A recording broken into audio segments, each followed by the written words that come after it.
Well, thank you very much for that introduction. You did say it was going to be brief, but I was quite surprised to find myself so quickly on stage. But anyway, it's lovely to be here.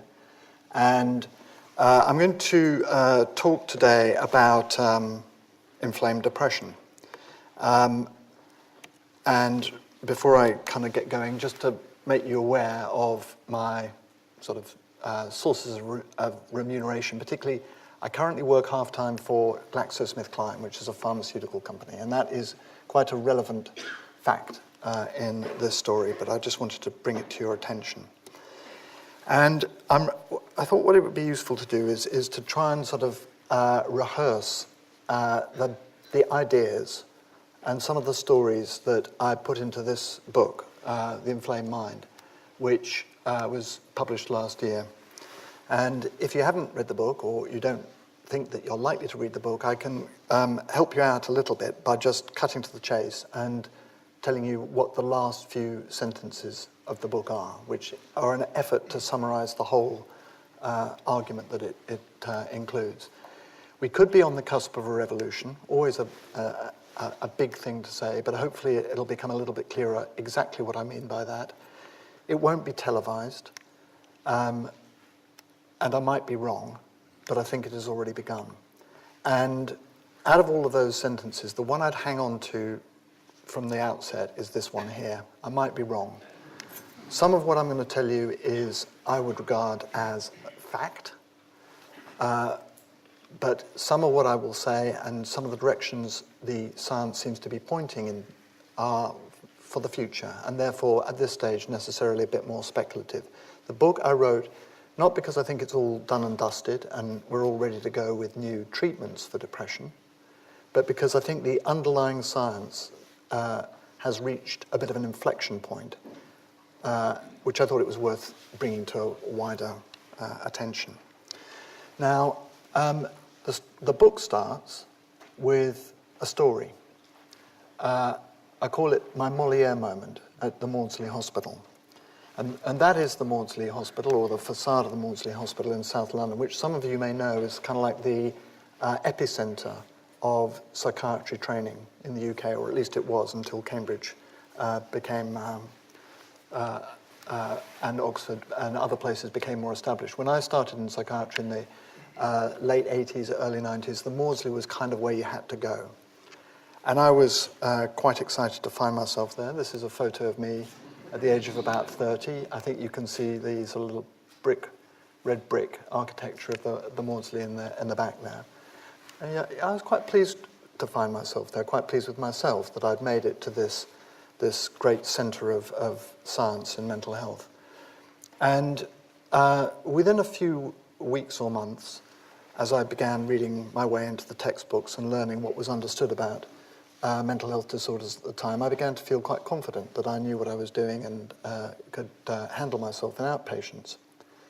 And one day, a man came to see me in the outpatient clinic, and he said, he was only a little bit older than I was at the time, perhaps in his late 30s, early 40s. He said, I'm feeling low. I wake up in the morning too early, earlier than I usually would. I feel gloomy about the future. I have difficulty getting out of bed. My energy levels are low. I'm not finding as much pleasure in life as I used to. My interest in sex has dwindled. I feel guilty about things I've done in the past. And I listened to all of this and said, well, that's very interesting. It sounds to me like you might have depression. And he was very unimpressed by that. He said, I know I've got depression. That's why I asked my GP to refer me to your clinic. The question is, what are you going to do about it? And I said, well, we could try you with on one of these newfangled drugs. This was 1990. Prozac had just been launched. We've got these wonderful new antidepressant drugs which work by boosting the serotonin levels in your brain. And we could try you on one of those and see whether that makes a difference. And he said, how do you know that? And I said, well, I've just been reading about it actually. There is this thing called the serotonin theory of depression. We have these serotonin boosting drugs. You've probably got some sort of transmitter imbalance in your brain, and these drugs are going to sort it out. And he said, no, I mean, how do you know that about me? How do you know that there's a transmitter imbalance in my brain that means I'm particularly likely to respond to the serotonin boosting drug? And that was a very penetrating question. And we looked at each other for a split second. I think we both realized I didn't have a clue what the answer to that question was. I had no way of measuring serotonin levels in his brain. Even to this day, psychiatrists prescribing serotonin-boosting drugs have no way of measuring serotonin levels in the brain. There are a few scanning techniques that are able to do that, but they're very experimental and difficult, expensive, and work only in the hands of a few specialist research centers. For 90, in fact, for 100% of clinical practice, we don't know the answer to my patient's question back in 1990. And that stuck with me as a pretty fundamental flaw in how we were thinking about and using antidepressants at the time. Now, the patient politely went on his way. Having sort of shattered my self-confidence, he graciously accepted my prescription and went on his way. But he did leave me feeling a bit of a fraud. He left me feeling like one of Moliere's physicians. I don't know if you're familiar with the biting satire that Moliere wrote about the physicians of his era in the France of, I think it was about the 1700s. But these were the physicians who would peddle in a lot of sort of neoclassical gobbledygook, bewilder their patients by saying things like, I think you need to be bled because you have excess sanguinity. But they hadn't actually measured the amount of blood in circulation. They were just justifying their treatments by gobbledygook. And that's a little bit how that patient left me feeling. Now, if we jump forward to where we are now, 2018, this is a bang-up-to-date, totally comprehensive meta-analysis of all the antidepressant trials that had been published, and many that hadn't previously been published at that point. And this is this kind of diagram is called a forest plot. Some of you may be familiar with it. Each of these little blue squares indicates how big an effect the antidepressant drug is having compared to placebo. And for any of these drugs to be regarded as significantly effective, the horizontal line that cuts through the blue box should not be touching this vertical line. And you can see that's true for all of them. So all of these are significantly effective antidepressants. It's not, in short, the problem is not that we don't have any drugs that work for depression. We do. We have many that work moderately well on average for depression. But there are still many problems. We don't have a better answer to the question that patient asked me 30 years ago. We don't know that serotonin levels in anybody's brain are at a low ebb before we offer them treatment with serotonin-boosting drugs. We don't know which patients are most likely to respond to treatment with any particular antidepressant drug. So the path of treatment is often essentially a process of trial and error. And there's been very little therapeutic progress in nearly 30 years. If there had been therapeutic progress, then you might expect that the drugs at the top of this list, which are furthest away from the vertical line of no effect, would be the newest drugs. And the drugs at the bottom, which were least clearly distinguished from placebo, should be the oldest drugs. But that is not the case. This drug right at the top, amitriptyline, is one of the very first antidepressants launched about 20 or 30 years before Prozac in the early 1960s. And numerically, at least, it's still the most effective antidepressant out there. So we haven't had therapeutic progress, and yet it's not as if depression has gone away. It's not as if having access to these drugs has completely alleviated the problem. If you look at the rankings of medical causes of disability, depression is typically in the top 3, and many people predict that by 2020, worldwide, depression will be the single biggest cause of medical disability in the developed world. So there are a lot of people who are still depressed, despite the existence of these drugs that work reasonably well. How could that be? Well, partly because these drugs or these data are telling us that the drugs are effective on average. What they are not so obviously disclosing is that although there may be some people who respond very well to these kind of treatments, there are also many people who do not respond at all. So about a third of patients with depression remain depressed despite being tried on one or more of these existing drugs, or indeed trying non-pharmacological approaches to treatment like psychotherapy.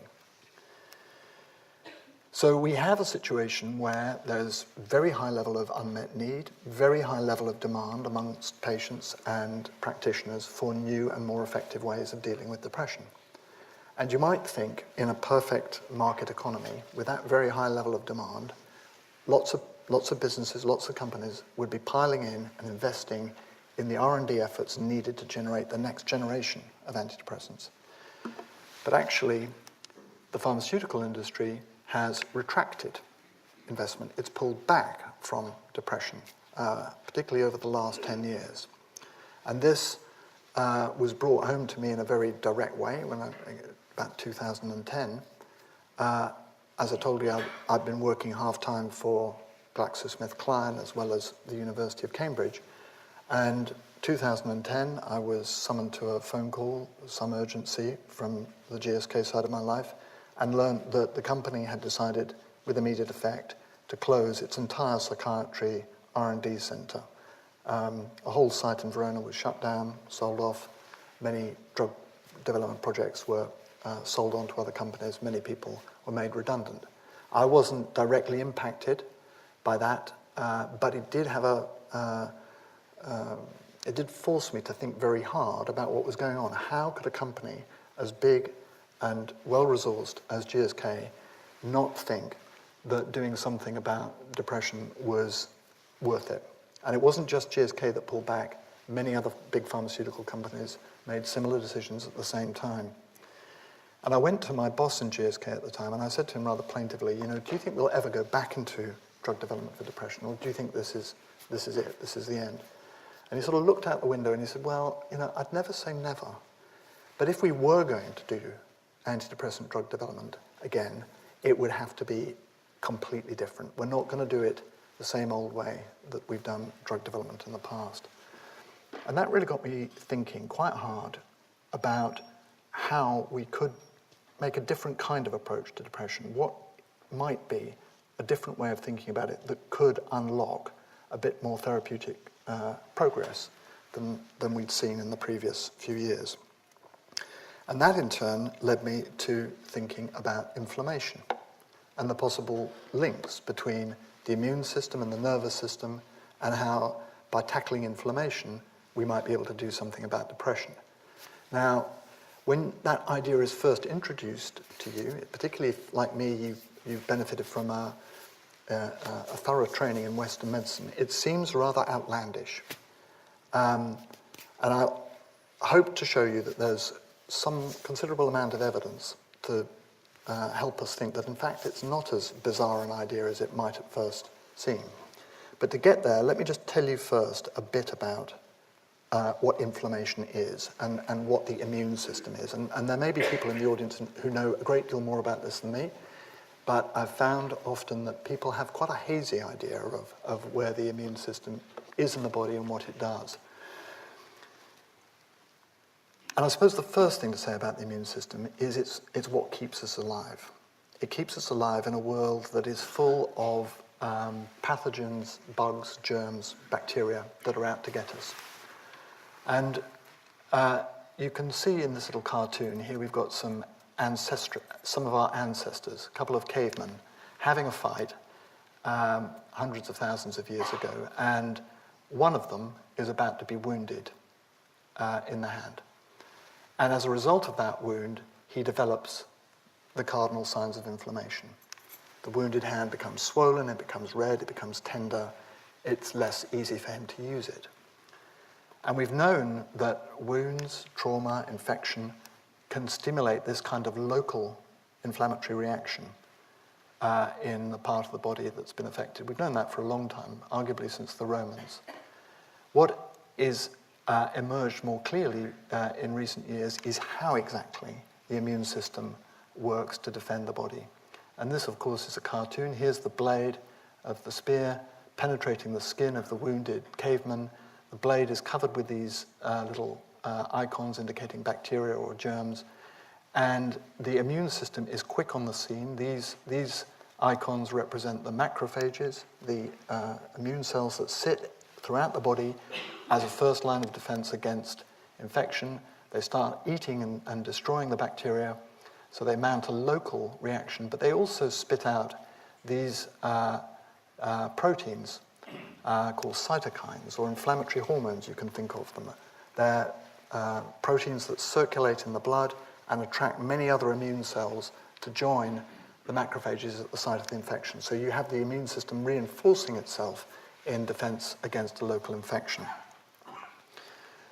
And that is, in a nutshell, an obviously rather simplified version of what an inflammatory response is.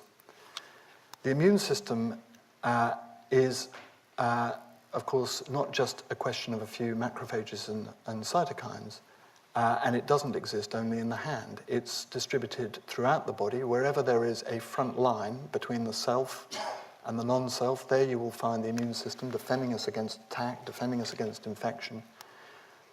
So if you ask yourself, where's the nervous system? It's a relatively simple question. 90-something% of it is in your head. It's the brain. The immune system is much more distributed. There are parts of the immune system in the bone marrow, in the spleen, and the lymph nodes. And you can think of it functionally organized a bit like an army. You've got the first line centurions or infantry troops on the ground, the macrophages, using these cytokines and other techniques to signal through command and control centers in the lymph nodes and the spleen and elsewhere to talk to other immune cells like lymphocytes, perhaps to stimulate an antibody reaction that will help clear up the infection. It's a very clever, distributed system, almost invisible, but in fact tremendously valuable. Now, how has this got anything to do with depression? Let me come back to that. And when I started thinking about this from the point of view of drug development in depression, I realized that actually the association between depression and inflammation is very common. In fact, I would argue that many of us, I certainly have had some of these sort of experiences, I'd argue many of us have had the experience of feeling a bit depressed as a result of some kind of infection or inflammatory episode. It's, I think, quite common.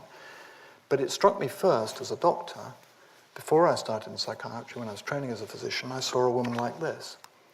A woman with arthritis, so swollen, painful joints in her hands because of an autoimmune disease. Her immune system is attacking not bacterial invaders from outside the self, it's mistakenly attacking part of her own body. And it's that autoimmune reaction, which stimulates a profound inflammatory response in her body, that is fundamental to the cause of her arthritis.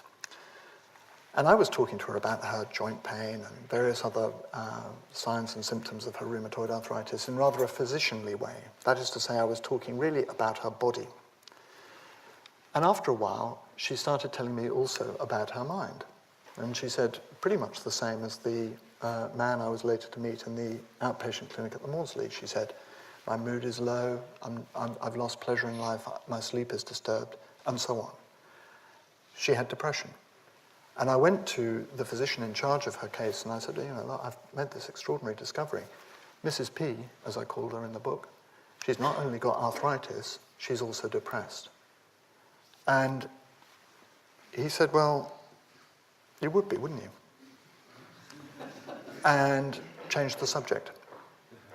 And what did he mean by that? He meant that, in his opinion, her psychological symptoms, her mood state, her behavioral changes, were not directly related to the disease process in her hands. It was only because she knew she had arthritis, she knew what that meant, that there was little chance of it being radically improved by treatment. She was perhaps beginning to foresee a future of increasing disability and loss of opportunity. And it was that rather gloomy prospect that she thought about, that she reflected on, that caused her to feel depressed, as you would be, wouldn't you, if you had that fate, that prospect to look forward to.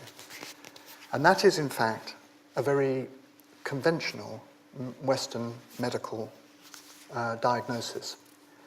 In the book, I argue that it reflects, almost unthinkingly, the still tenacious hold of Western, of Cartesian dualism on the Western medical imagination.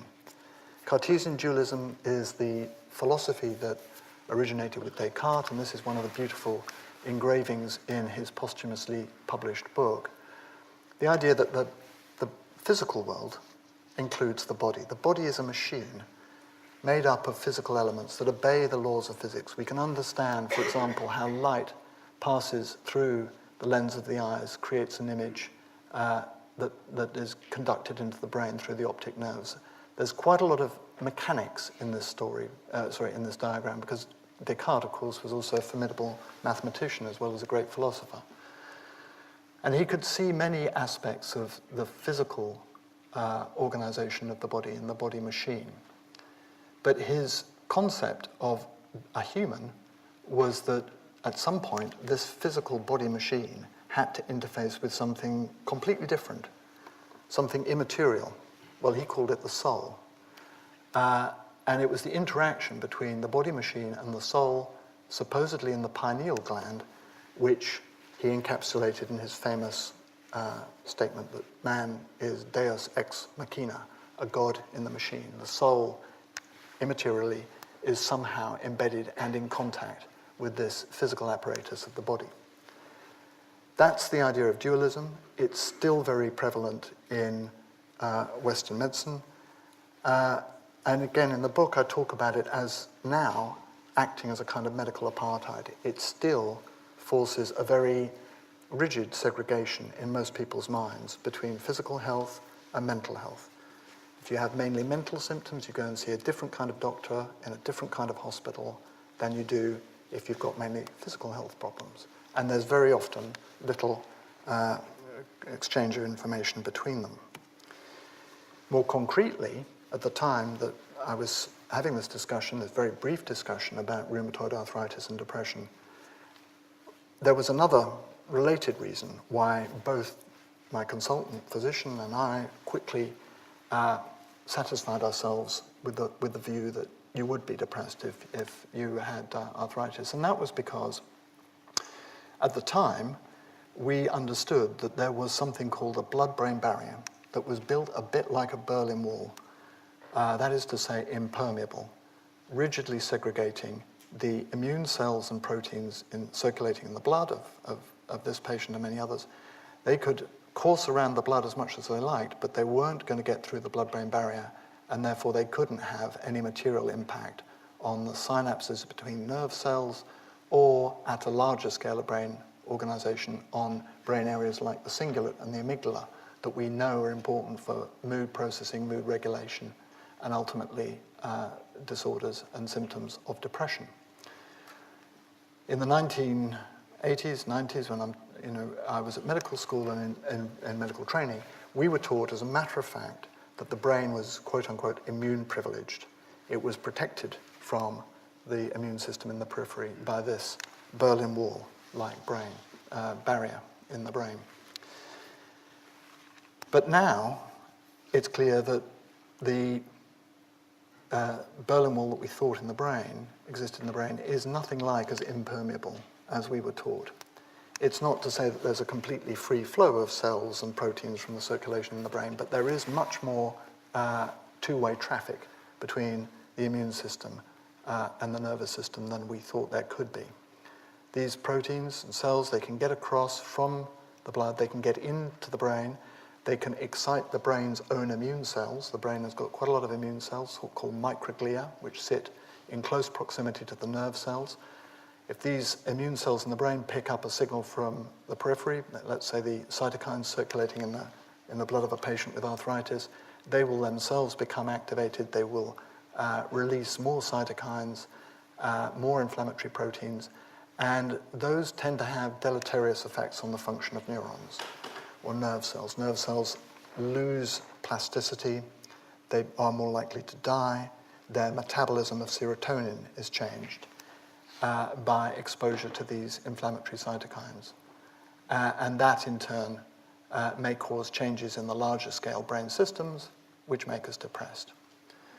So this is an opportunity to rethink that relationship between the nervous system and the immune system. It's a way of imagining that there could be a completely different explanation for Mrs. P's experience. She wasn't depressed because she was thinking about arthritis.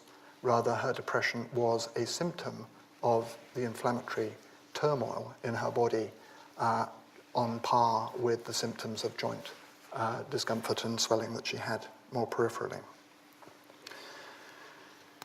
So that's the sort of anecdote.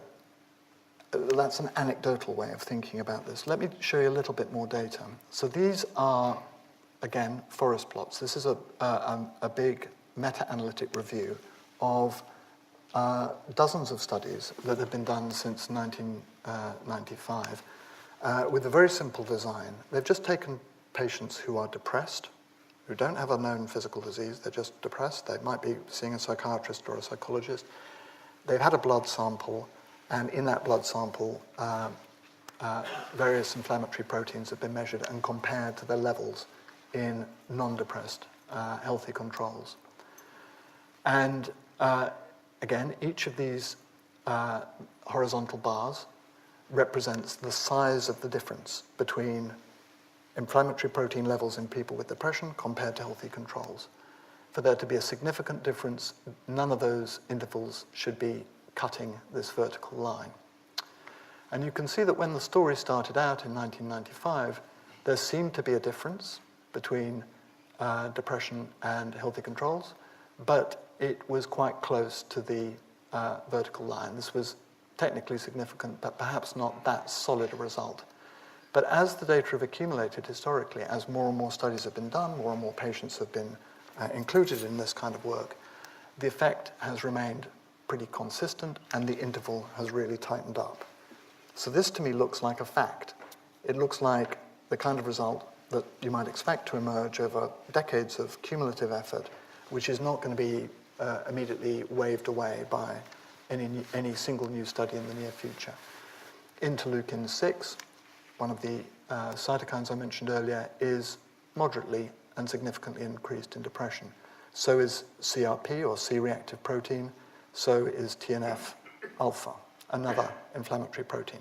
It's not to say that everything you can measure in the blood of a patient with depression is increased. This one, IL-1 beta, was not.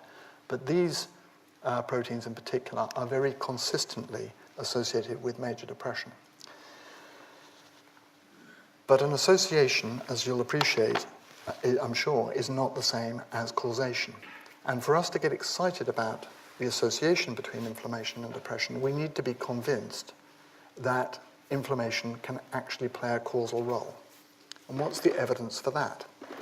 Well, there's a lot of evidence that I'm not going to dwell on at all that comes from animal studies. I'm going to try and show you what we can see in humans, where, of course, we have much less opportunity to work out precisely what's going on in the brain.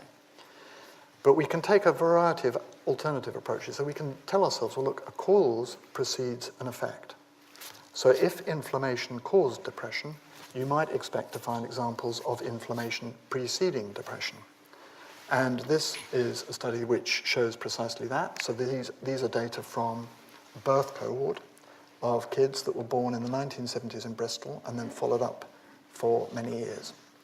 And at the age of 9, they had blood measured for inflammatory proteins, and at the age of 18, they were assessed for depression. And what this chart is showing very sort of starkly is that if at the age of 9, you were one of those children that was not inflamed, the levels of cytokine in your blood were in the bottom third of the distribution of cytokines in 9-year-old children, your frequency of depression, your risk of depression at the age of 18 is significantly reduced compared to the greater risk of depression amongst those 18-year-olds who were in the top third of the distribution for this cytokine at the age of 9. So there's a decade between increased inflammatory protein levels on the one hand and the emergence of depression later. It's not sufficient to prove causality, but it is a necessary condition of causality that there should be that kind of temporal precedence. How can we get down to the nitty-gritty of causality? Can we build a bit more of a sort of step-by-step model? Because all those data really tell us is that a blood test predicts a mental state many years later. They don't tell us exactly the chain of events. One way of doing that is to use brain imaging. And this is an experiment that was done using a well-known technique in functional brain imaging where you show people faces that express different kinds of emotion. And you may or may not know this, but if you spend a lot of time looking at a sad face, it tends to make you feel sadder. If you spend a lot of time looking at a happy face, it tends to make you feel happier. Looking at faces, emotional faces, induces a similar mood state or emotional state in the viewer.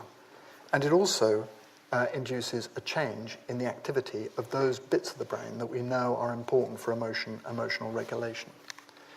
So in this experiment, a group of healthy young people were scanned, and they were scanned looking at these sad faces.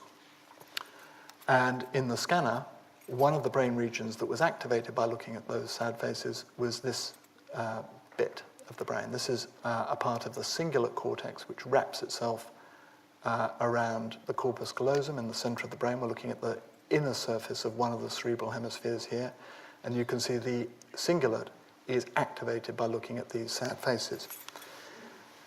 But the experiment was done twice. It was done once after placebo injection, and it was done a second time after a typhoid vaccination. I don't know if any of you have had typhoid vaccination, but I have, and I found, as many people do, that caused a day or so of what you might call dysphoric or low-grade depressive symptoms. I didn't feel as energetic as normal. I wasn't as sociable as normal. And in this experiment, the same was found. The young people who had been vaccinated showed increased levels of inflammation. That's what the vaccination was intended to do, and they felt a little bit more depressed than they had. But the most interesting thing was that the people that felt most depressed after the vaccination were the same, by and large, as the people that showed the greatest change in activity of this bit of the brain. So hopefully you begin to see how in humans, with the limited access that we have to the nervous system, we can nevertheless make somebody inflamed by giving them a typhoid vaccination, show that blood levels of inflammatory proteins increase, show that there are changes in brain function, and those changes in brain function are related to the emergence of depressive symptoms.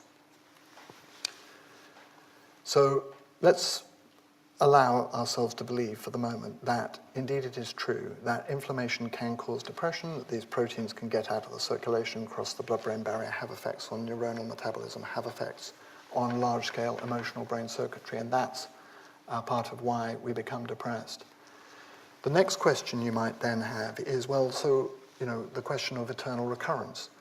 If inflammation causes depression, what is it that causes inflammation? Now, that could be an autoimmune disease or an inflammatory disease like arthritis, but psychiatric depression, so-called major depressive disorder, by definition, is diagnosed in people that don't have an obvious physical explanation, like arthritis. So what other factors can we see that could drive relatively low-grade inflammation that could be relevant here? Well, obesity is one example. As people become more obese, as BMI increases, it very predictably drives inflammation. The gut microbiome, another area of potential inflammation that I think people have become increasingly sensitive to in recent years. There's about 1 kilogram of bacteria sitting in our guts. They're not all friendly. If we change our diet, for example, that might change the microbiome, the composition of the microbiome. It might make the microbiome look less friendly, more threatening to the immune system, and the gut is deeply and densely infiltrated by immune cells. So you can imagine change of diet, change of microbiome population elicits immune response from the gut, and that could conceivably drive low-grade inflammation in the body. Chronic periodontitis, in other words, gum disease, a well-known source of low-grade inflammation, often neglected by doctors who would think it's sort of a dental problem, not a medical problem. There's some evidence that post-menopause, women can have increased levels of inflammation. As we grow older, inflammation tends to increase in the winter months. There are higher levels of pro-inflammatory cytokines in circulation than there are in the summer months. There are many bodily factors that can drive low-grade inflammation. But in relation to depression, it's particularly interesting to me also that there is much recent evidence to suggest that social stresses can drive inflammation. And those could be major life events, huge, impactful stresses like loss of a loved one, caring for a dependent early relative. These have both been associated with increases in peripheral markers of inflammation. Childhood adversity, which we've known since Freud, is a very powerful risk factor for depression. It turns out that kids that were abused as children will have increased levels of inflammatory proteins in circulation many decades later. I'll give you an example of how this has been sort of explored experimentally. So this is a study not looking at patients, but looking at occupational stress in teachers. Teaching is a notoriously stressful profession. And what the investigators did here was to find a group of teachers who were, quote-unquote, burnt out. They felt that they were putting a lot more effort into their occupation, into their work, than they were getting back in terms of reward. And they were contrasted with a group of relatively resilient teachers who felt that the effort-reward imbalance in their lives was pretty good. They were getting as much out of teaching as they were putting into it. These two groups came into the lab. They each provided a blood sample. From those blood samples, immune cells were collected, put in a dish in the lab, and exposed to a bacterial antigen, an inflammatory stimulus. And the amount of cytokines that were produced by their circulating blood cells were measured. And you can see that at baseline, the burnt-out teachers, the chronically stressed teachers, had higher levels of cytokine production by circulating immune cells compared to the more resilient teachers. And then the investigators did something a bit wicked. They basically put all of the teachers in a situation a bit like the situation I'm in right now. In other words, public speaking. Public speaking is a well-known stressor. And you can simulate it in the laboratory using this paradigm. It's called the TRIA social stress test. So here is a teacher who's been asked to participate in the study, and 45 minutes after their first blood test, they're asked to stand in front of this panel of white-coated skeptics and make a short speech, do a bit of mental arithmetic.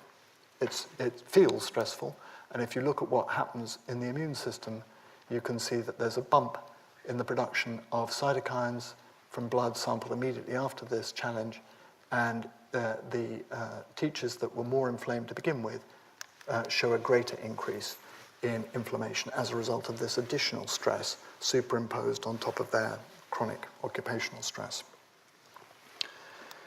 Which gets us to this sort of idea, and this is very much an artist's impression.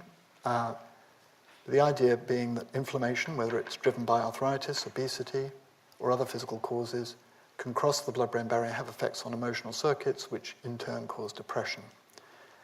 Depression may itself increase the risk of social stress, or social stress may occur in any case and be another potential cause of inflammation. That looks very sort of childish almost in that cartoon. For those of you that are concerned about the sort of biological basis of all, this is a slightly more detailed version of the same circuitry. And I'm not going to go into all of this in great detail, but I just want you to know it exists, that behind that relatively simple caricature of how inflammation, stress, and depression might be related, there is some interesting biology. And this is mostly based on animal work, but the idea is that stress comes in from the outside world, it's picked up in the nervous system, we realize that we're threatened in some way by the world around us. That stimulates a local inflammatory response. The microglia in the brain become more active. It also elicits a nervous response through the sympathetic nervous system, which causes the release of inflammatory cells into the blood, which will then pass through the blood-brain barrier into the brain at those parts of the brain where there is a microglial reaction to stress already ongoing. So this is a kind of circuitry that links stress, depression, and inflammation that we want to understand a bit more about. But hopefully that serves as an answer to the question, how does inflammation cause depression, and what could cause inflammation that might in turn cause depression? But what about the question why? Why would it make sense for inflammation to be linked to depression? And here we have to think in, I think, in an evolutionary way.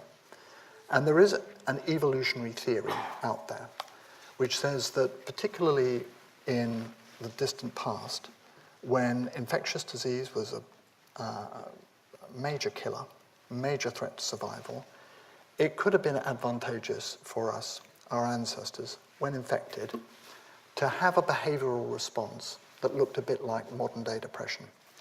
This caveman that I introduced you to earlier, we focused on the local, peripheral signs of inflammation, but we've also drawn him looking a bit sad. And maybe, inflamed, traumatized, infected people who withdraw from social contact, who spend less time being active, who have lower levels of energy, whose sleep and appetite is disturbed. You can make a story that might have been advantageous to them. It might have promoted their survival. But as with so many evolutionary theories, it is a bit of a just so story. I mean, you can make up more or less any kind of story about what might have happened on the Serengeti hundreds of thousands of years ago. None of us was there, and we can't run any experiments very easily to directly test our ideas about what might have happened had we been there. But if it is true that there is an evolutionary drive, a selection pressure for inflammation to be linked to depressive behavioral changes, then one prediction that we can test is that the genes for depression might include genes that are important for immune and inflammatory function. And for a long time, in fact, up until roughly this time last year, I'd have had to stop talking at that point, because we didn't know until last year what genes were particularly important for depression. It turns out that you need hundreds of thousands of DNA samples from patients with depression to be able to identify genes that are significantly associated. This is a Manhattan plot. Some of you may be familiar with it. Basically, you've got the whole genome stretched out here on the horizontal axis, and the height of these vertical bars indicates the significance of the various different genetic variations, in particular, how much more strongly those genetic variants are associated with depression. So this highest peak in the Manhattan skyline of the genome, for example, is a gene that is strongly associated with depression. It's a gene called olfactomedin 4. And there are various other genes. There's 44 of them in total. Are any of them related to the immune system? Well, that's a question that we are still working our way through, and I don't know the answer for it, but I think that there is some pretty good evidence that this is likely to be an important part of the story. Olfactomedin 4, it turns out, for example, is a gene that until it was associated with depression was most well known in the scientific literature as a gene that was important in controlling the response of the stomach wall to infection in the rat. And that's, by genetic standards, that's an anecdote, and we need to understand the function of this gene set much more deeply than we do. But I'm intrigued by the observation, the simple observation that the top hit in the whole genome data we have on depression turns out to be a gene that's important for controlling the immune response of the gut to infection, which is kind of what you would have expected if genetics was going to support an evolutionary idea about the origin of the link between depression and inflammation. So what I've tried to say is that the association between depression and inflammation is terribly common. We see it all the time. It's only recently that Western medical thinking has allowed us to imagine that that association could represent a causal link, that inflammation in the body, for example, could directly change how the brain works, how the mind might work. And I've offered a bit of an evolutionary idea and a tantalizing hint from genetics that there might also be an answer to the question why. But then, so what? Where does that actually get us in terms of new treatments? And I have to say that if inflammation causes depression, you would expect that anti-inflammatory drugs could work as antidepressants, and that's something that I am actively working on in my academic life at the moment. But I do think it's important to emphasize that I don't think inflammation is going to be the explanation for all of depression, and therefore I don't expect that anybody is ever going to come up with an anti-inflammatory drug that works as a panacea, one pill that makes the whole world happy, if you will. That, I think, is the fundamental reason why the industry ran out of enthusiasm for investing in antidepressant drug development. There were too many people shooting at the moon and trying to find the magic bullet, the panacea that would cure everybody. I think what is much more optimistic, although it may sound like only a partial solution, but I think it's much more fundamentally attractive, is that in future people coming to see their doctor with symptoms of depression will not just be asked for a list of symptoms and then offered a prescription for Prozac. There might be an intermediate step. A blood test or biomarker could be used to identify, are they inflamed? And could that be contributing to their symptoms of depression? In which case, perhaps you might offer those patients treatment with a very different kind of treatment, some kind of anti-inflammatory drug. And if they're not inflamed, if the biomarker says they're depressed but they're not inflamed, which we'd expect to be true for many of them, maybe there are other treatments that could be offered instead. Now that might seem like a rather modest ambition. In most areas of medicine, this is taken for granted, that symptoms are not the whole story. It's the job of the doctor to use investigations to find the cause of the symptoms and then to design treatment that's focused on the cause. In psychiatry, particularly in the treatment of depression, that would be a great leap forward. Is there any evidence already that anti-inflammatory drugs have antidepressant effects? Well, yes, there is, but it's somewhat circumstantial. And again, I'm showing another busy forest plot. In this case, all of the lines here indicate the size of an antidepressant effect of an anti-inflammatory drug in one of about 18 different clinical trials that GSK or Janssen have run over many years previously. And you can see that there's a fair bit of variability in the extent to which these anti-inflammatory drugs have antidepressant effects, but the grand average effect has the size of about 0.3. In other words, there's a significant but modest improvement in depressive symptoms in most patients treated with these anti-inflammatory drugs. To put that in context, the grand average effect of Prozac and of the SSRIs is about the same size as these anti-inflammatory drugs. These are not trials of patients with psychiatric depression, pure depression.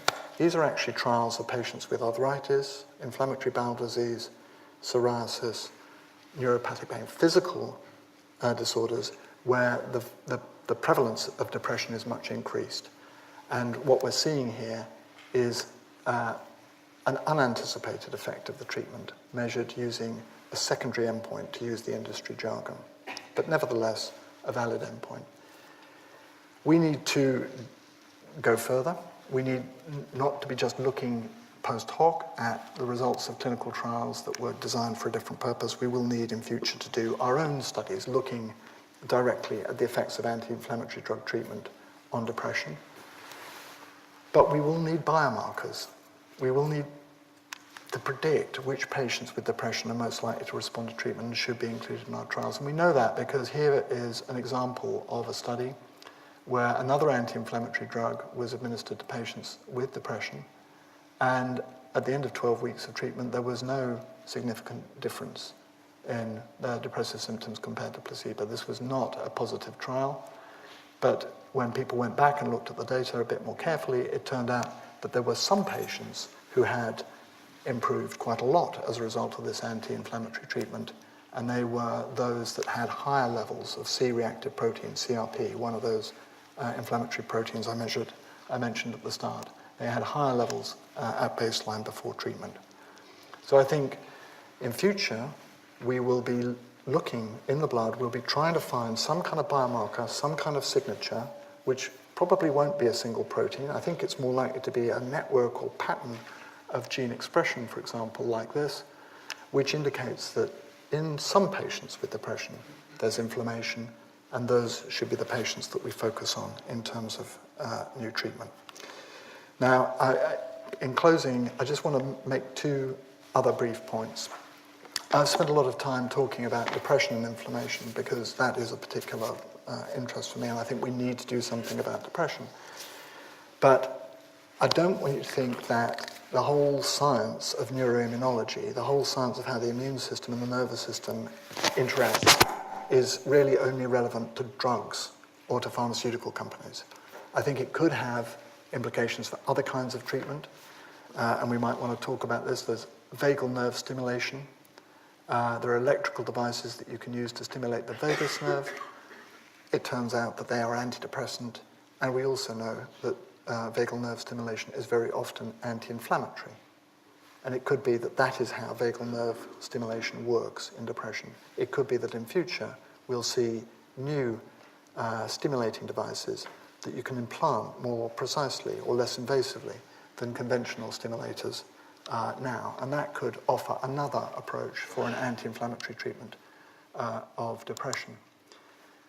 And the second point I want to make is that not only is it relevant to treatment approaches to depression that are not drug-related, this science is, I think, also going to be relevant to a number of other brain and mental health disorders that are not depression.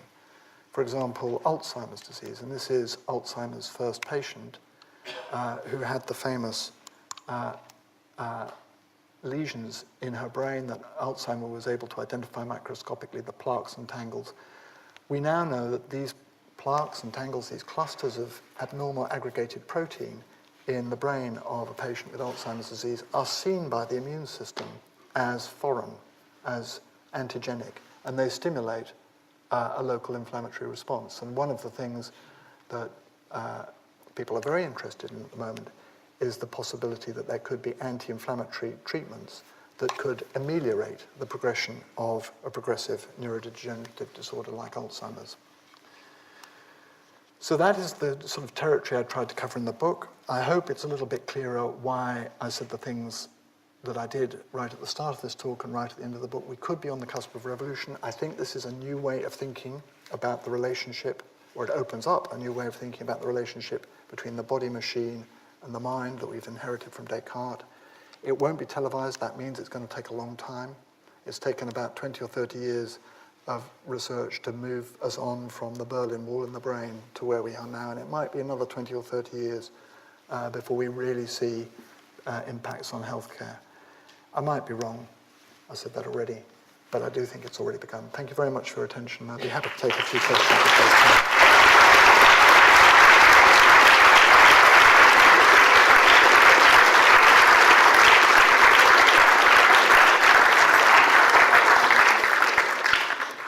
Well, Professor Bullmore, thank you for taking us on this really exciting scientific journey. It's a detective story, really, utterly fascinating. Questions I think you're going to be kind enough to take.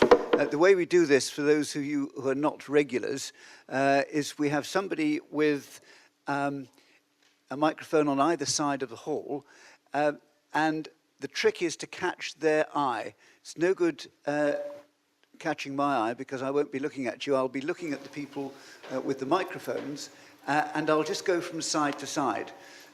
So please, there's a gentleman here who's going to stand up and make himself very visible.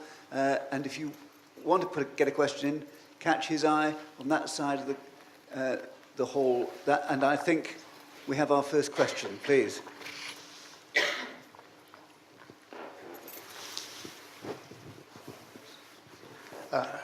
Thank you very much indeed.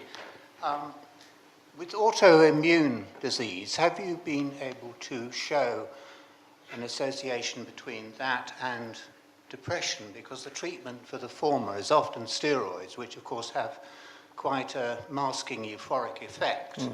Could you sift that out? Is that possible? Yes.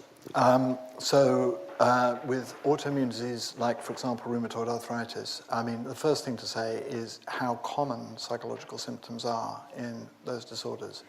I mean, in the clinical trial data that I showed you, about 25% of the patients had moderate to severe depressive symptoms.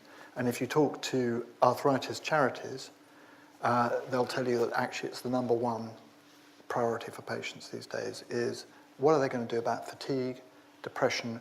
There's this thing called brain fog, which is a sort of not very well understood, not very well characterized sort of cognitive impairment, makes it difficult for people to plan and think clearly about the future. Those are incredibly common symptoms. What do we know about them in terms of their treatment? Well, there's a thing called the Remicade high, which is a clinical observation that has always intrigued me. And it dates back to the introduction of the first antibodies against cytokines, the anti-TNF antibodies that made a huge difference in the treatment of arthritis. And they're delivered by an infusion. And it became clinical common knowledge that if you administered an anti-cytokine antibody like Remicade to a patient with arthritis, they'd cheer up, often within a day or two of the infusion. In fact, my old boss at GSK, when I was talking to him about this, one of the reasons he backed me to develop the idea a little bit was because when he'd been a professor of medicine in UCL, the nurses had competed with each other to give the arthritis patients this infusion because they knew that the patient would immediately feel better and be very grateful to the nurse for doing it. It was a sort of perk. And, you know, it's so well known, it's called the Remicade high. But curiously, it's never been properly investigated.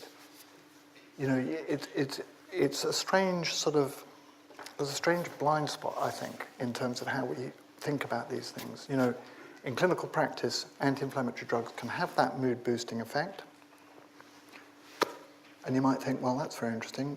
Can we explain it? Can we make it the focus of a trial? But it hasn't yet been deliberately investigated. But the association's common. You mentioned steroids. Steroids also acutely have mood-boosting effects for a lot of people.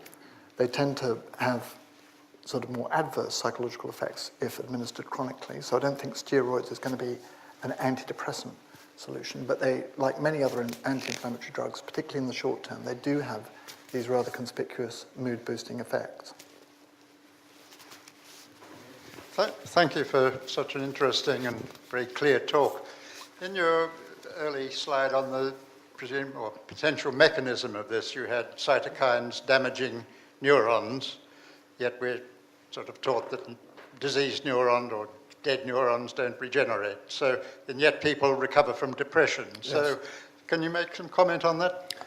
Yes, so a lot of what we know about cytokines and how they affect neuronal function is based on animal work or in vitro work. It's very difficult, you know, to get down to that level of detail in the human brain. You know, we don't have very good ways of measuring inflammation in the human brain, except post-mortem. And it can be very difficult to measure also things like neuronal death in the human brain. So it's a bit less precise in humans, but in animals, that's what is seen.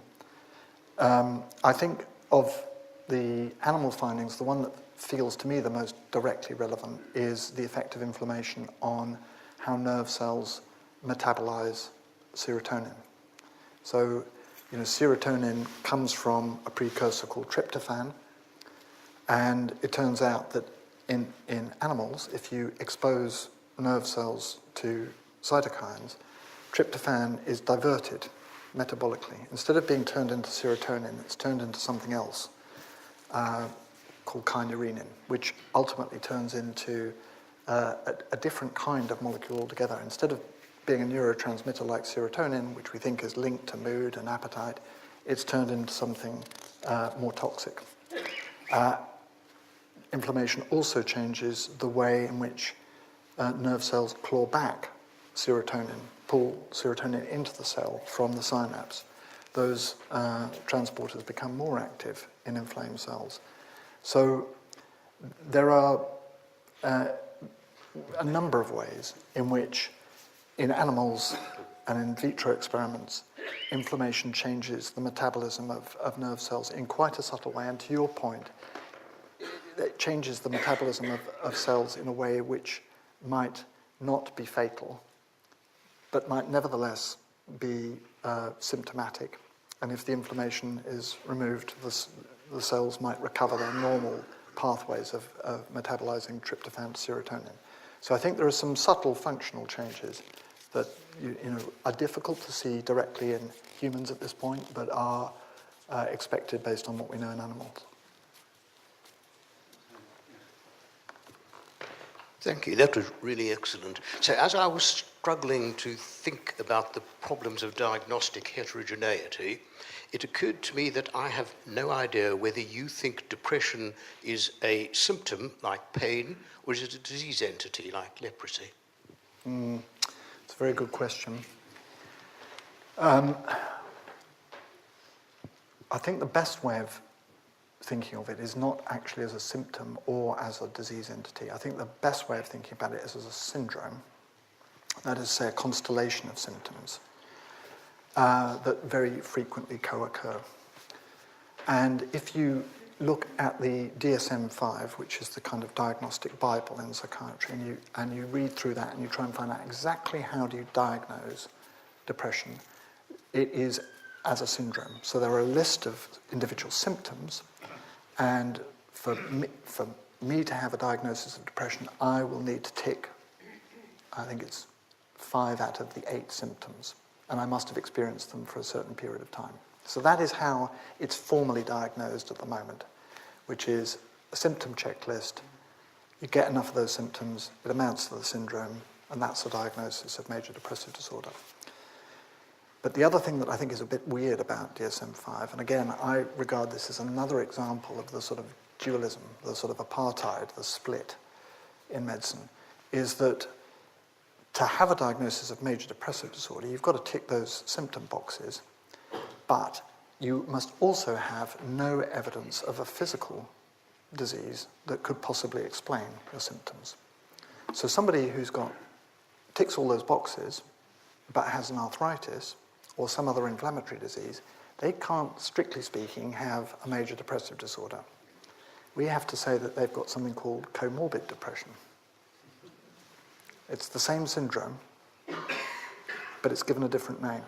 Now, if this story plays out, as I hope that it will, I think it might drive nosological change. It might drive a change in the diagnostic approach. And we might say, well, instead of there being some people with major depressive disorder on the one hand and some people with comorbid depression on the other, we might say there are some people from both sides that we can think of rather differently as having an inflamed depression, as having a depressive syndrome that's driven by inflammation, whether that's from an arthritis or some other physical disease, or it's stress-related, obesity-related, amongst those people that we would conventionally regard as having a major depressive disorder.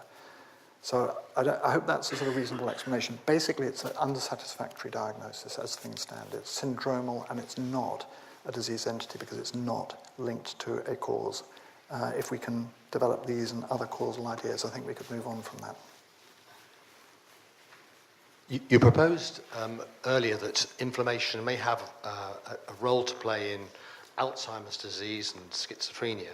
And I wondered if you had any information or any thoughts about bipolar affective disorder in the fact that it can present perhaps with mania or indeed with severe depression? Yeah. Thank you. So, the short answer is there's not enough research has yet been done on bipolar and inflammation. One of the reasons that I focused on depression and the book focused on depression is because that's the area that's attracted the greatest interest so far. Bipolar disorder has been relatively under-investigated. I think I'm right in saying that there is some genetic evidence for an immune mechanism in bipolar disorder. I think the genes for bipolar disorder, which are also emerging, include some that are specialized for immune function. But there's nothing that long list of studies I showed you looking at cytokine concentrations in case control studies of depression, there's nothing like that cumulative amount of research yet done in bipolar disorder. I don't see any reason to think that there couldn't be an immune mechanism. All I would say just in closing is that, as with depression, my take on it is not that everybody with bipolar disorder is going to be inflamed, but maybe there's a group of people in whom immune mechanisms play a part.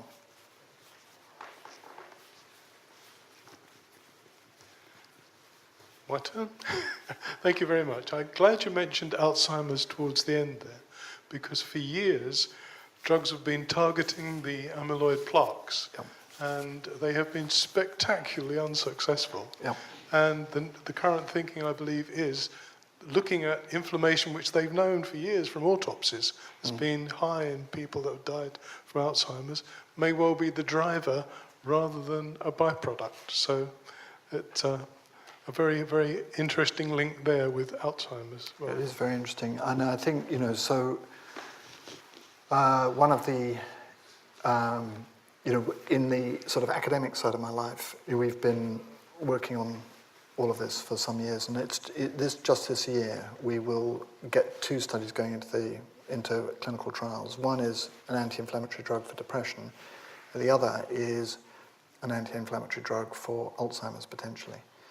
The key thing in the Alzheimer's story, as in the depression story, is I think going to be biomarkers.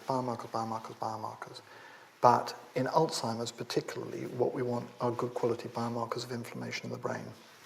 What we really want to understand in the brain of an patient with Alzheimer's, or perhaps on the path to Alzheimer's with mild cognitive impairment, for example, does that patient really have evidence of inflammation ongoing? Because if you look at the post-mortem data, not everybody with Alzheimer's has got inflammation, and it may be that it's characteristic of some phases of the disease rather than others. So we are going to need biomarkers, and I think those are going to have to be biomarkers that can detect inflammation, not just in a blood test, but in the brain. We don't have very good tools to do that right now. We have some brain scanning techniques, which are, suboptimal. They're sort of good enough, but they're not as good as you want them to be. I think if we could make technical advances in imaging inflammation in the human brain and be more confident about knowing in which patients was there inflammation ongoing, I think that would unlock a lot of investment. I think a lot of companies would be encouraged to pile in and invest a bit more, because clearly Alzheimer's is therapeutically in an even worse state than depression. I mean, at least we've got some antidepressants, whereas we haven't really got anything for Alzheimer's at all. My question is about the difference between reactive and endogenous sort of depression. You may have already partially covered this, but do you think how will the inflammatory story play out, do you feel, in those two? Or is there evidence already of a difference in the inflammatory response or etiology in that spectrum? One end of the spectrum and the other between reactive and endogenous depression. Endogenous, yeah. So just for people that may not be familiar with that distinction, the idea was that your depression could be reactive. It could be a sort of reasonable response to something stressful in your life, or it could appear out of nowhere as if driven endogenously, perhaps by genes. And that was quite I think an important way of trying to sort of get away from the concept of depression as a single monolithic thing. and try and parse it out into two subgroups. I don't think that that is precisely how this is. I don't think that the inflammatory ideas are going to precisely land on one or other of those two prior subgroups. If you ask me to guess, what does the clinical phenotype of inflamed depression look like? What sort of person are we actually talking about here? I think the best evidence so far is that it's likely to be people with so-called atypical depression.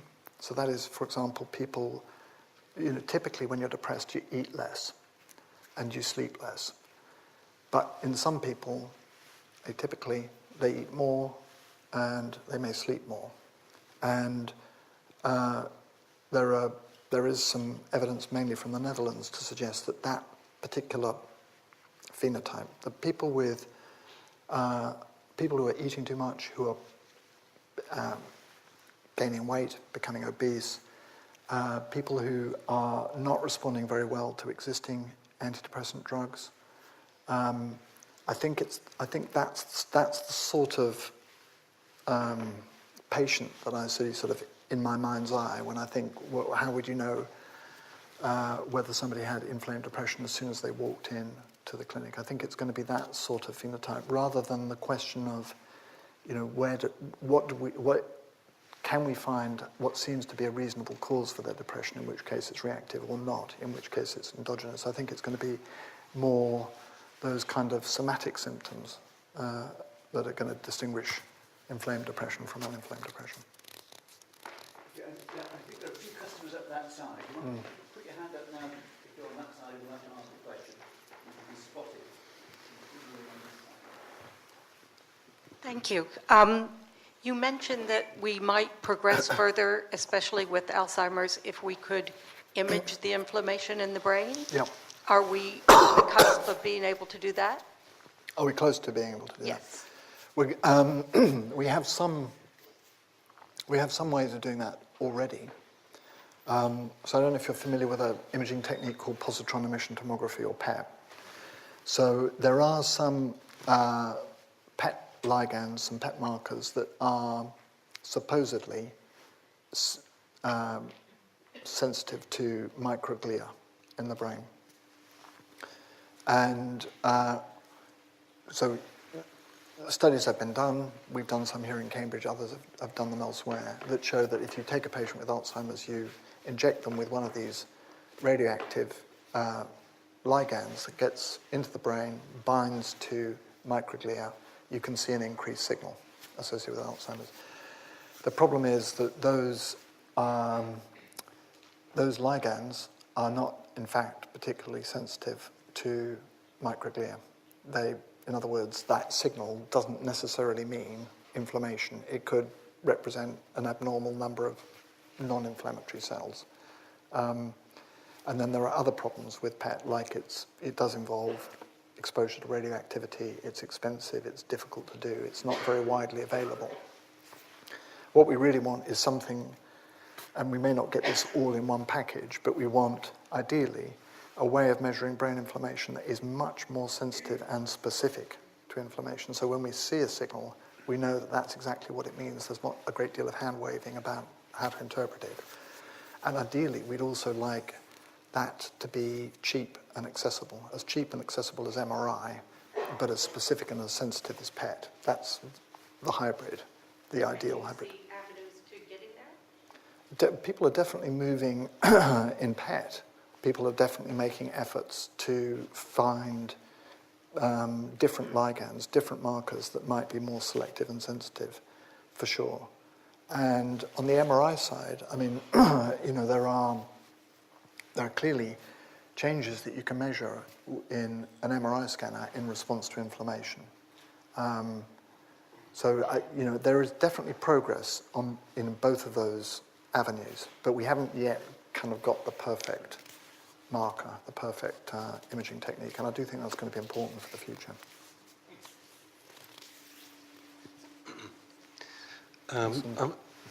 Sorry. I'm a little unclear as to the size of the depression problem. So I'd be interested to know just clarify a couple of things, because as the introduction said, when we were young, depression didn't exist. Yeah. Now it's becoming the biggest issue in medicine. Yep. Is the increase because there are more diagnosed people with depression, that there is more depression, or that people aren't getting over their depression?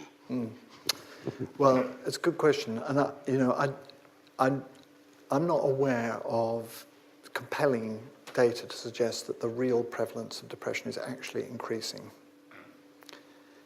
But what does seem to me more obvious is that we are getting a bit more relaxed about talking about depression.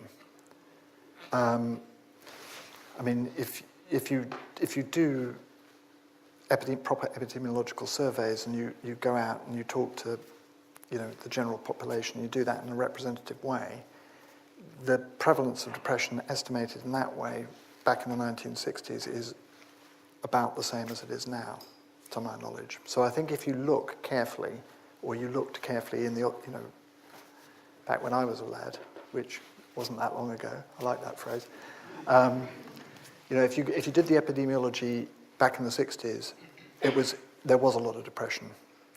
And it doesn't look as though the actual population prevalence has increased. But I think the short answer to your question is I think we're just being a bit more vocal about it and talking about it a bit more. I mean, the thing is still, shrouded in secrecy and shame and stigma for a lot of people. But I think that is beginning to shift. And I think actually what appears to be an increase in depression probably represents a welcome increase in our readiness to talk about it. And just a quick point of clarification from me. There's clearly a standard way of measuring depression, a British standard test. What proportion of people in the country have got it?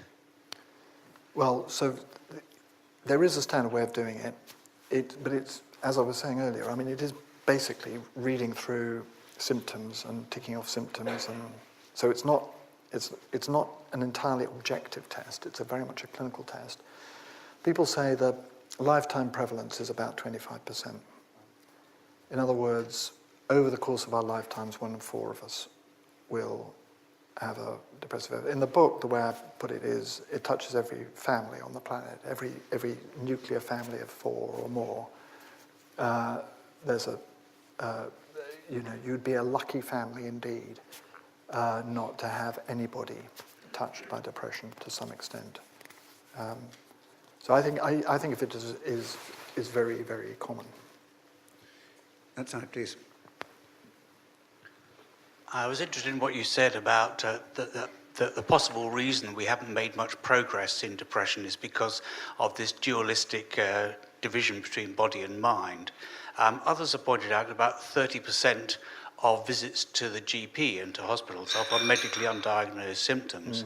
And there's some suggestions there too that the problem is that the same dualism is the reason we haven't been able to tackle those. Does that make sense to you? Yes, I think, one reason I call it medical apartheid, which I did think about quite carefully, is because I think it does, I think there is many patients for whom the current split between physical and mental is disadvantageous. So there are many patients whose main problem, like Mrs. P's, is a physical problem. They go and see a physician, but often those physicians will not want to talk about the life of the mind, mental states at all. Another example, which I think is one of the most shocking sort of healthcare statistics I know, is that if you look in our local population, in the population of Cambridgeshire now, the life expectancy of people with serious mental illness, that is schizophrenia, bipolar disorder, major depressive disorder, is about 12 to 15 years reduced compared to the life expectancy of patients with less severe forms of mental illness, depression, anxiety, whatever. In other words, serious mental illness is roughly as lethal as cancer in terms of reduced life expectancy on average. Why is that? Well, there are many possible explanations, but I think part of it is that in the current sort of medical apartheid system, it's very difficult for patients with serious mental illness to access good quality physical health care. You know, they're going to see their psychiatrists and psychologists. They may have diabetes, they may have high blood pressure, they may be smoking, they may have all sorts of physical health risks that are not really being addressed by their mental health team. You know, the physicians don't like talking about mood or the mind, and psychiatrists, psychologists feel less confident and competent than they should be in dealing with physical issues. And I think that is to the disadvantage of both sides. On a slightly more optimistic note, I just want to celebrate the fact that the Department of Health, just before Christmas, announced an investment of £100 million to develop a new children's hospital in Cambridge. And that will be a regional centre for the Eastern region, but it'll be built on the Addenbrooke's campus. And that's going to be for children and young people, so probably from 0 to 19 or 25 years old. I don't think they've quite decided on what the upper limit is, but the key thing is that's going to be one hospital for integrated physical and mental health care in those young people. And the Addenbrooke's NHS Trust is a partner in that with Cambridgeshire and Peterborough Foundation Trust, which is the local mental health care provider. And that is, I think, a very exciting prospect. And that'll be, at least to my knowledge, one of the very first new sort of healthcare centres which has got integration of physical and mental sort of written into it from the outset. Hello. Good evening. Thank you for coming and talking to us. My question's a bit more broad. You've mentioned a couple of times that it would be nice that we need to discover some more biomarkers to make, to have a quantitative analysis of depression and how people are feeling at the time before treatment, during treatment, and after treatment.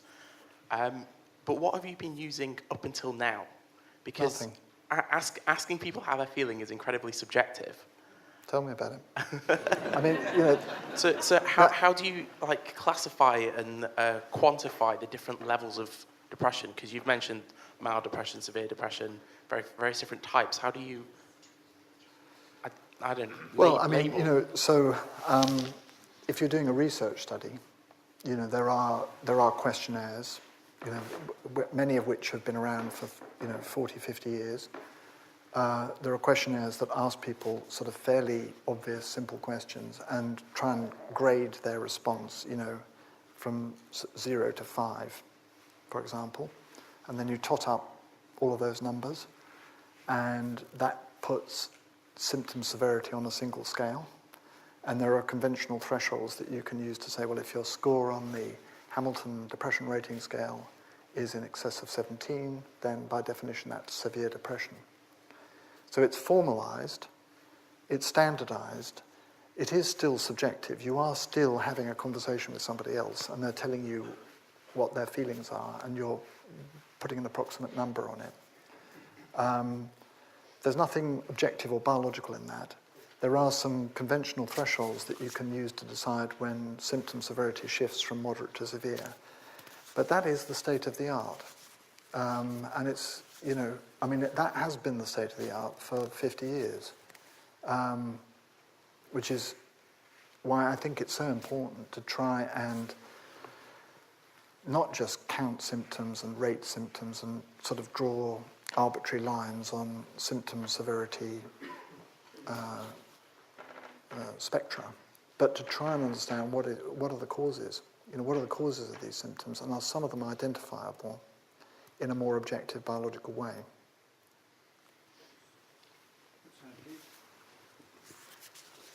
Well, that's a great overview. Thank you very much. My question is, and particularly when you mentioned the young age group, is the problem with hormones. As a layman, one often hears of hormonal depression, and I wondered, is there a possibility that treatments can involve hormone treatment to overcome this ailment? Well, if you mean particularly sex hormones, I think that is it's a very curious and interesting fact that we still don't understand very well, that the risk of depression is much greater in women than men.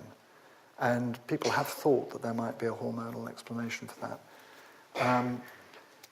Frankly, it's not an area where, as far as I'm aware, there's a lot of work yet to link hormonal variation to these kind of inflammatory mechanisms. I mentioned there's a little bit around menopause. There are a few studies showing that postmenopausally women tend to have an increase in inflammation. But it's an interesting question for which I'm afraid the best answer is, more work is needed. I don't think I've got a more decisive soundbite for you than that. I was curious to hear your thoughts on the effectiveness of sleep and the lymphatic system as a potential treatment or countermeasure against depression. Sleep, did you say sleep and the lymphatic system? Lymphatic system. Lymphatic system. Well, I mean, so there are some curious sort of effects of sleep that have been described in relation to mood. So, for example, a lot of people have noticed and claimed that actually a period of sleep deprivation can have a temporary mood-boosting effect. I don't know how that's related to the lymphatic system. I mean, it's just, again, worth remembering that until, I think, 2 years ago, there wasn't supposed to be any lymphatic system in the brain. I mean, when I was at medical school, that was absolutely not on the menu. The lymphatic system drained immune cells from the rest of the body, but it didn't have anything to do with the brain. It's only a paper in Nature a couple of years ago pointing out for the first time that there is indeed a lymphatic system in the brain, and that could help serve as one of the channels of communication between the immune and the nervous system that we're beginning to recognize. But I don't know how that relates to sleep or mood. I think that's one thing I have learned, I would say, as I've tried to get into this whole area is, you've got the mind, which is quite complex. You've got the brain, which is also quite complex. And you've got the immune system, which I think is biologically at least as complex as the nervous system. So you're trying to work out the relationship between three very complex things is hyper-complex. So, if you start pushing in the microbiome or changes in sex steroids or, it can become bewildering. So I have tended, in my own thinking about this, to keep it fairly focused. It's not to say that these other angles aren't important, but there is only so much complexity that, I can handle anyway. We really will have to call a halt there. We could go on, I know. First of all, Bullmore, that's been absolutely fascinating, and you've brought enormous clarity to this complex area. And I think what's particularly fascinating in looking at the application of research is that you've uncovered what I think for many of us was an area, exactly as you said, that people don't like to talk about very much, but rather shocking, if not altogether surprising, that it's something that affects every family. If the work that you're doing can improve the lives of so many people, that really is a wonderful application of research. So thank you very much indeed. Okay, thank you.